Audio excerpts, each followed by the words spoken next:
अहम अनुरुन्धे अस्माकं परिसरस्य अध्यक्षवर्यान् येषां सान्निध्ये इयं संगोष्ठी सफला जाता, अपि च येषां शास्त्रेषु अपि च काव्येषु अपि च सर्वेषु क्षेत्रेषु विद्यते महान् परिश्रमः, तान् अहमनुरुन्धे यत् अस्मान् उपदिशन्तु, अस्मान् कृतार्थयन्तु मान्यमान्याः प्रोफेसर् बनवाली विश्वाल महोदयाः अस्माकं निदेशकाः।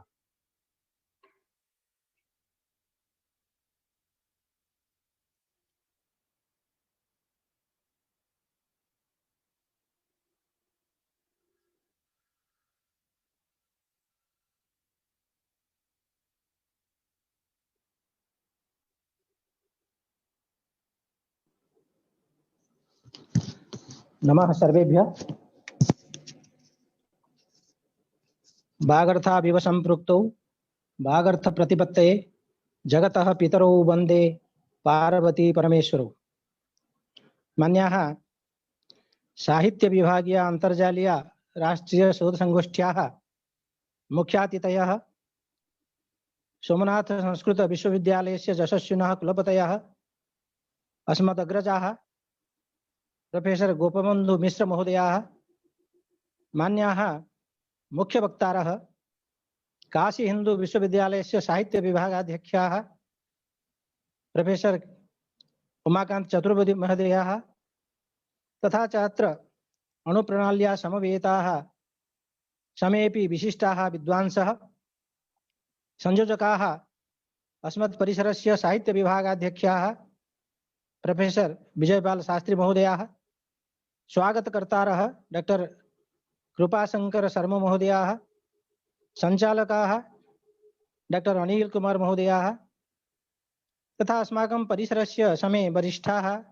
कनिष्ठाश्च आचार्याः, प्राध्यापकाः, शोधपत्र प्रस्तुतारः तथा अस्मदीयाः परिसरीयाः छात्राः। यथा भवन्तः जानन्ति, इदानीम् अस्माकं विभागीय गोष्ठीनाम् एकः क्रमः वर्तते। तत्क्रमे अद्य चतुर्थी संगोष्ठी आसीत्, साहित्य विभागीय अंतर्जालीय राष्ट्रीय संगोष्ठी। अद्यतनीय संगोष्ठ्याः विषयः संस्कृत साहित्ये शब्द शक्ति विमर्शः इति। अद्य मातृभाषा दिवसः, अतः हिंदी भाषया किंचित निवेद्यते। यद्यपि मम मातृभाषा तो ओडिया भाषा एव, किंतु इदानीं हिंदी में सहजा भाषा वर्तते। पूर्वाह्ने एव अहं उक्तवान् यत् यस्यां भाषायां चिन्तनं भवति सा भाषा मातृभाषा भवितुम् अर्हति। इदानीं मम चिन्तनं हिंदी भाषया भवत्येव, अतः हिंदी भाषां मातृभाषां परिकल्प्य अत्र किंचित हिंदी भाषया निवेद्यते। शब्द शक्ति इस विषय पर मुख्यातिथि, मुख्य वक्ता, संयोजक एवं अन्य सभी विशिष्ट वक्ताओं ने विशेष विचार किया है। वस्तुतः मेरे लिए कुछ बचा नहीं है, ये अवशेष नहीं है कि मैं कुछ बोलूं, लेकिन जब हम अध्यक्षीय भाषण करते हैं तब कुछ बोलना है। इस ब्याज से मैं केवल कुछ बोलने का प्रयास करूंगा। ये कह सकते हैं कि जो आप लोगों ने बोल लिया है उसका कुछ संक्षेप में करूंगा, इतना ही मैं कर सकता हूं, क्योंकि साहित्य शास्त्र में मेरी बहुत गति नहीं है। जो भी कुछ अधिक कर सकता था, लेकिन व्यस्तता बस वो भी करने में अभी समर्थ नहीं हूं, इसलिए कुछ सामान्य सी बात अभी करना चाहूंगा। शब्द तथा वाक्य की सार्थकता उनके अर्थ में है। शब्द एवं अर्थ के संबंध में विचार करने वाले तत्व को शब्द शक्ति कहते हैं। किसी वाक्य या काव्य के भाव को समझने के लिए प्रयुक्त अर्थ को शब्द शक्ति कहा जाता है। अर्थवान शब्द, शब्द अर्थवान है। जिस शक्ति या व्यापार द्वारा अर्थबोध होता है उसे शब्द शक्ति कहते हैं। शब्दार्थ संबंध शक्ति, यह शक्ति अर्थबोधक व्यापार का मूल कारण है। शब्द शक्ति का अन्य नाम शब्द वृत्ति भी है। शब्द की शक्ति असीम है। शब्द उच्चारण का, जब शब्द का उच्चारण हम करते हैं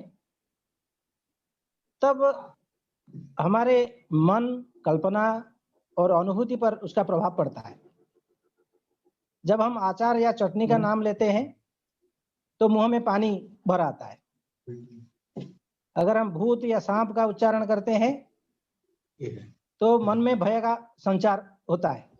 काव्य शास्त्र में ही नहीं किंतु व्याकरण, न्याय, मीमांसा आदि शास्त्रों में शब्द शक्ति की चर्चा होती है।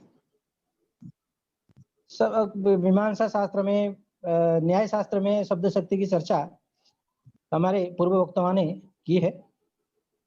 शब्द की 3 शक्तियां काव्य शास्त्र में प्रसिद्ध हैं, अभिधा, लक्षणा, व्यंजना। तदनुसार अर्थ भी 3 प्रकार के हैं, वाच्य, लक्ष्य और व्यंग्य। मम्मट कहते हैं वाच्यादयस् तदर्थाः स्युः। साहित्य दर्पण में विश्वनाथ भी कहते हैं अर्थो वाच्यश्च लक्ष्यश्च व्यंग्यश्चेति त्रिधा मतः। वाच्यार्थो विधया बोध्यो, लक्ष्यो लक्षणया मतः आदि। व्यंग्यो व्यंजनया ताः स्युः, तीसरा शब्द से शक्तयः, ऐसा है। तो वाच्यार्थ अभिधा से, लक्ष्यार्थ लक्षणा से और व्यंग्यार्थ व्यंजना से होगा। इस प्रकार शब्द भी 3 प्रकार के हो जाते हैं, वाचक शब्द, लक्ष्यक शब्द, लक्ष्यक या लाक्षणिक शब्द तथा व्यंजक शब्द। मम्मट के अनुसार स्याद्वाचको लाक्षणिकः शब्दोत्तर व्यंजक त्रिधा आदि। मीमांसा में तात्पर्य नामक वृत्ति को भी मान्यता मिली है। मम्मट कहते हैं तात्पर्यार्थोपि केषुचित्। व्यंजना वृत्ति की स्थापना अपेक्षाकृत नवीन है। ध्वनिवादी आचार्य आनंदवर्धन एवं अभिनव गुप्त ने इस शब्द शक्ति का प्रतिपादन किया है और आचार्य मम्मट ने भी बड़े ही मनोयोग से और अकाट्य युक्तियों से व्यंजना वृत्ति की प्रतिष्ठा की है। इस प्रकार व्यंजना साहित्य शास्त्र की प्राणदायिनी वृत्ति है, ऐसा कह सकते हैं। यह व्यंजना तीसरी शब्द शक्ति है। बी उपसर्ग पूर्वक अंजना, इस शब्द से व्यंजना शब्द की निष्पत्ति होती है। इस प्रकार व्यंजना का अर्थ है विशेष प्रकार अंजन। जैसे अंजन लगाने से आंखों की ज्योति बढ़ जाती है, किंतु यदि विशेष प्रकार का अंजन लगाया जाए तो परोक्ष वस्तु भी दृष्टिगोचर होने लगते हैं। जब अभिधा शक्ति अर्थ बतलाने में असमर्थ हो तो लक्षणा से अर्थ बताने की चेष्टा की जाती है, पर जिनके प्रतीति अभिधा या लक्षणा दोनों के द्वारा नहीं होते हैं तो उस स्थिति में तीसरी शक्ति की आवश्यकता होगी, वही व्यंजना है। अर्थात जब अभिधा एवं लक्षणा अपना कार्य करके शांत हो जाती है तब जिस शक्ति के द्वारा अर्थ ज्ञान होता है उसे व्यंजना कहते हैं। इस प्रकार व्यंजना शक्ति काव्य के छिपे हुए गूढ़ सौंदर्य को प्रकट करती है। अतः व्यंजना का साहित्य शास्त्र में महत्वपूर्ण स्थान है। व्यंजना का लक्षण विश्वनाथ ने साहित्य दर्पण में इस प्रकार किया है। विरतासु विधाद्यासु यथा जयार्थो बुध्यते परः सा वृत्तिर्व्यंजना नाम शब्दस्यार्थादिकस्य। व्यंजना का संबंध शब्द एवं अर्थ दोनों से। मम्मट के अनुसार व्यंजना का लक्षण इस प्रकार है। यस्य प्रतीतिमाधातुं लक्षणा समुपास्यते फले शब्दैक गम्येत्र व्यंजना नापरा क्रिया। संकेत न होने के कारण जब अभिधा नामक व्यापार समर्थ नहीं रहता है और प्रयोजन की प्रतीति में हेतु न रहने के कारण लक्षणा भी समर्थ नहीं हो रहती, तब व्यंजना के अतिरिक्त अन्य कोई शब्द व्यापार नहीं है जिससे हम अर्थबोध कर सकें। उदाहरण के लिए जैसे गंगायाम घोषा, ये उदाहरण प्रसिद्ध उदाहरण है। गंगा में गांव की स्थिति संभव नहीं है, अतः लक्षणा से आशय निकाला जाता है गंगा तट पर गांव है। कोई भी शक्ति अर्थ से अधिक अर्थ व्यक्त नहीं कर सकती, अतः वक्ता के अभिप्राय गांव की पवित्रता और शीतलता को व्यक्त करने के लिए तीसरी शक्ति की कल्पना नितांत अपरिहार्य है। वह शक्ति है व्यंजना। वो व्यंजना दो प्रकार की है, शाब्दिक व्यंजना, अर्थ व्यंजना। ये सब विचार हो चुका है, लेकिन मेरे लिए बहुत और वक्तव्य नहीं है। हमने बहुत अन्य दृष्टि से भी चिंतन अभी नहीं कर पाए हैं, इसलिए कुछ इस प्रकार बात को रख करके हम अपनी वाणी को विराम देंगे। जो शाब्दिक व्यंजना और आर्थिक व्यंजना, दो प्रकार की व्यंजना है। शाब्दिक व्यंजना में शब्दों का प्राधान्य होता है। शब्दों के परिवर्तन के साथ ही अर्थ भी परिवर्तित हो जाती है। अनेकार्थ शब्दों का अर्थ निश्चित होने पर ही शाब्दिक व्यंजना अपना कार्य करती है। शाब्दिक व्यंजना भी दो प्रकार की है, अभिधामूला शाब्दिक व्यंजना और लक्षणामूला शाब्दिक व्यंजना। जब अभिधा शक्ति द्वारा संयोग आदि अनेकार्थ शब्दों के एक अर्थ का निर्णय हो जाता है, जिसके द्वारा अन्य अर्थ का ज्ञान होता है, उसे अभिधामूला व्यंजना कहते हैं। मम्मट के अनुसार अनेकार्थस्य शब्दस्य वाचकत्वे नियंत्रिते संयोगाद्ये रवाच्यार्थ धीकृत व्याप्तति रंजनम। विश्वनाथ भी कहते हैं अनेकार्थस्य शब्दस्य संयोगाद्ये नियंत्रिते एकार्थ्यन्यधि हेतुर व्यंजना साविधाश्रया इत्यादि। अनेकार्थवाची शब्दों का नियंत्रण 14 में 14 आधार होते हैं। जैसे संयोग है, विप्रयोग, साहचर्य, विरोध, अर्थ प्रकरण, लिंग, अन्य सन्निधि, सामर्थ्य, औचित्य, देश काल, व्यक्ति और स्वर आदि। लक्षणामूला शाब्दिक व्यंजना वो है जहां पर मुख्यार्थ की बाधा होने पर लक्षणा शक्ति से दूसरा अर्थ निकलता है, किंतु जब उसके बाद भी दूसरे अर्थ की प्रतीति हो तो वो लक्षणामूला शाब्दिक व्यंजना कहलाती है। आर्थिक व्यंजना में अर्थ की सहायता से व्यंग्यार्थ का ज्ञान होता है। जहां पर व्यंग्यार्थ किसी शब्द पर आश्रित न हो वरन उस शब्द के अर्थ द्वारा ध्वनित होता है, तो वही आर्थिक व्यंजना होती है। आर्थिक व्यंजना की एक विशेषता है कि शब्द के परिवर्तित हो जाने पर व्यंजना सुरक्षित रहती है। इस प्रकार कर सकते हैं अभिधामूला शाब्दिक व्यंजना। अभिधामूला शाब्दिक व्यंजना वाचक शब्द पर आश्रित है। लक्षणामूला शाब्दिक व्यंजना लाक्षणिक शब्द पर अवलंबित है, किंतु आर्थिक व्यंजना केवल अर्थ की विशिष्टता के कारण संभव होती है। तो इस प्रकार के जो विचार आप सभी लोग जानते हैं, उसी को कुछ हम यहाँ प्रस्तुत करने का प्रयास किए हैं। कुछ इस दिशा में और सोचने का मन तो था, लेकिन व्यस्तता के कारण और इसमें मैं कुछ आगे सोच नहीं सका है।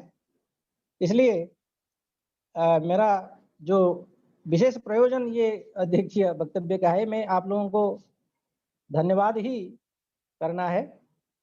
धन्यवाद ज्ञापन अगर जो हमारे संचालक है किसके द्वारा कराएंगे मैं नहीं जानता हूं, लेकिन मेरा भी एक परम कर्तव्य है। जो आप सभी लोग महानुभाव, हमारे मुख्य वक्ता प्रोफेसर उमाकांत चतुर्वेदी जी, जो हमारे निमंत्रण स्वीकार करके यहाँ आए और अपने वक्तव्य से हम सभी को उपकृत किए हैं। हमारे छात्र, हमारे प्राध्यापक, और चूंकि ये लाइव हो रहा है, फेसबुक लाइव हो रहा है, तमाम जो भारतवर्ष के शोधार्थी हैं, विद्यार्थी हैं, वो सब आपके वक्तव्य से उपकृत हुए हैं।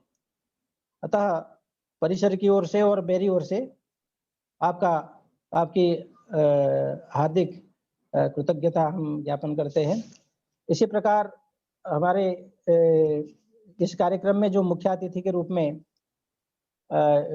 जुड़े थे, हमारे कुलपति सोमनाथ संस्कृत विश्वविद्यालय के कुलपति प्रोफेसर गोपबंधु मिश्र जी। हम लोगों ने कई बार उनको हमारी राष्ट्रीय संगोष्ठी में बुलाने का प्रयास किया पहले सालों में, लेकिन वो अपनी व्यस्तता के कारण, अपने कार्यक्रम की प्रचुरता के कारण वो यहाँ आ नहीं सके थे। इस बार हमने अनुरोध किया, क्योंकि इस बार हम ऑनलाइन कर रहे हैं, आपको कहीं आना नहीं है, तो वहीं से आप हमें आशीर्वाद कर सकते हैं। तो वो सहर्ष तैयार हुए और समय पर उपस्थित होकर हमें उद्बोधित किए। बहुत सारी नई जानकारियां शब्द शक्ति को लेकर के, व्याकरण, न्याय, मीमांसा आदि की दृष्टि से उन्होंने हमें प्रदान किए हैं। हम परिसर की ओर से और अपनी ओर से और सभी सुधार्थी विद्यार्थियों की ओर से आप सभी आपकी हार्दिक कृतज्ञता ज्ञापन करते हैं। और भी जो यहाँ संयोजक प्रोफेसर विजयपाल शास्त्री जी और संचालक अनिल कुमार जी स्वागत कर रहे थे, डॉक्टर कृपा शंकर शर्मा जी, और हमारे परिसर की और बाहर से जितने भी विद्वज्जन यहाँ शोध पत्र प्रस्तुत किए। समय की सीमा रही, इसलिए बहुत सारे शोध प्रस्तुताओं को अपनी पूरी बात रखने का समय हम दे नहीं सके। इसके लिए हम क्षमा प्रार्थी है परिसर की ओर से, क्योंकि पिछले 2 जो संगोष्ठियां हुई थी उसमें हम लोग बहुत अधिक विलंब तक चले थे, तो उसको ध्यान में रख करके इस बार अनिल कुमार जी ने कुछ वक्ताओं को संक्षेप करते हुए इस कार्यक्रम को आज समय पर, समय तो नहीं कहेंगे, लेकिन कुछ सीमा तक समय पर लाने का इन्होंने प्रयास किया है। इसलिए जिन वक्ताओं ने अपना शोध पत्र पूर्ण रूप से प्रस्तुत नहीं कर पाए हैं, वे अगर उस पत्रों को हमारे पास भेजेंगे, अवसर मिलते ही हम इसको प्रकाशित करेंगे। तो अधिक नहीं बोलना है, क्योंकि जब हम भाषणकर्ताओं को अधिक समय नहीं दे पाए, शोध प्रस्तुताओं को, हम इस तरह से बात कह करके अधिक समय लेना भी नहीं चाहिए हमें। तो मैं सभी को पुनः एक बार साधुवाद, धन्यवाद, कृतज्ञता आदि ज्ञापित करते हुए मैं अपनी वाणी को विराम देता हूँ। धन्यवाद।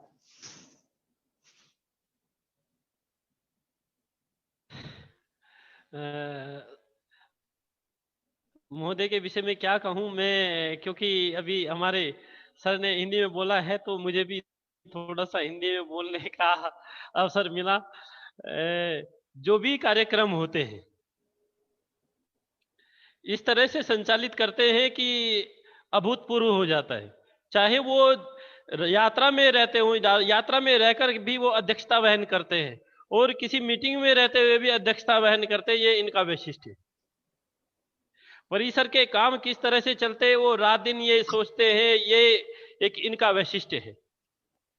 तो इस प्रकार के हमारे निदेशक साहब हैं, और मैं इनके लिए तो मेरे पास शब्द नहीं है इनके लिए कहने के लिए, इनके वैशिष्ट्य के, क्योंकि इनकी दक्षता सभी शास्त्रों में और सभी क्षेत्रों में है। किसको किस तरह से कार्य करना चाहिए वो इनकी महानता है। किसको अवसर देना चाहिए, कौन कार्य क्या कर सकते हैं, वो ये सब जानते हैं। तो इस प्रकार के हमारे निदेशक महोदय हैं।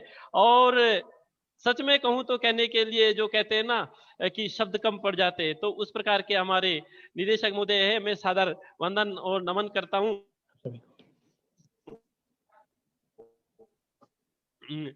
धन्यवाद।